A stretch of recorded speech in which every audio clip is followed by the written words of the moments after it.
update ng bayan. Maasahan anumang panahon.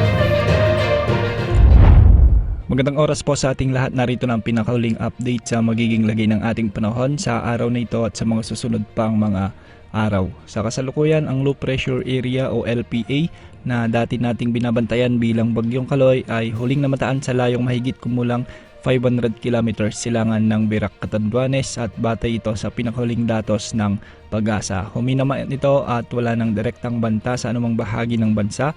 At sa ngayon, mababa na rin ang tsansang lumakas muli ito bilang isang ganap na bagyo. Ngayong araw makakaranas ang Metro Manila at malaking bahagi ng bansa ng bahagyang maulap hanggang sa maulap na kalangitan na may mga kalat-kalat na pagulan, pagkidlat at pagkulog, bunsod ng mga localized thunderstorms o mga thunderstorm na nabubuo dahil sa matinding init at pagsingaw ng tubig sa atmosfera. Sa kasalukuyan, nakakaranas na ng mga pag-ulan sa ilang bahagi ng Central Luzon, Northern Luzon, Calabarzon at Mimaropa. Kasama rin sa nakakaranas ng malawakang pag-ulan ang malaking bahagi ng Mindanao kung saan inaasahan ang paminsang-minsang moderate hanggang sa malalakas na pagbuhos ng ulan lalo na ngayong hapon at gabi.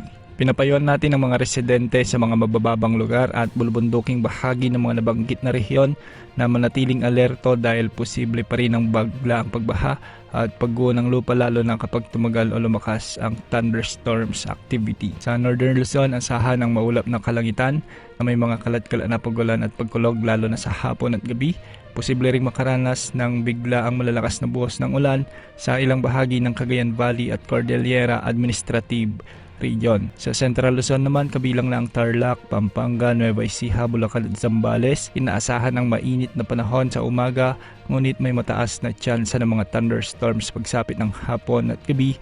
Mag-ingat sa mga posibleng pagbaha, lalo na sa mga urban areas at mabababang lugar. Sa Metro Manila, sa mga karating na lugar, lalo na sa Calabarzon, ay asahan pa rin ang malinsangan na panahon at posible rin ang mga isolated rain showers and thunderstorms ngayong hapon at gabi. Sa Bicol Region at Mimaropa, makakaranas naman ng maulap na kalangitan na may mga paminsan-minsang pag-ulan. Sa Visayas, mananatili ring maaliwalas hanggang sa maulap ang kalangitan na may mga tsansa ng mga kalat-kalat na pugalan at thunderstorms lalo na sa western at eastern portion ng Visayas. Habang sa Mindanao, lalo sa northern at central Mindanao, patuloy ang malawakang pag-ulan. Sa ilang lugar, mag-ingat sa posibleng pagbaha at pagtaas ng tubig sa mga ilog, lalo na kung may mga severe thunderstorms.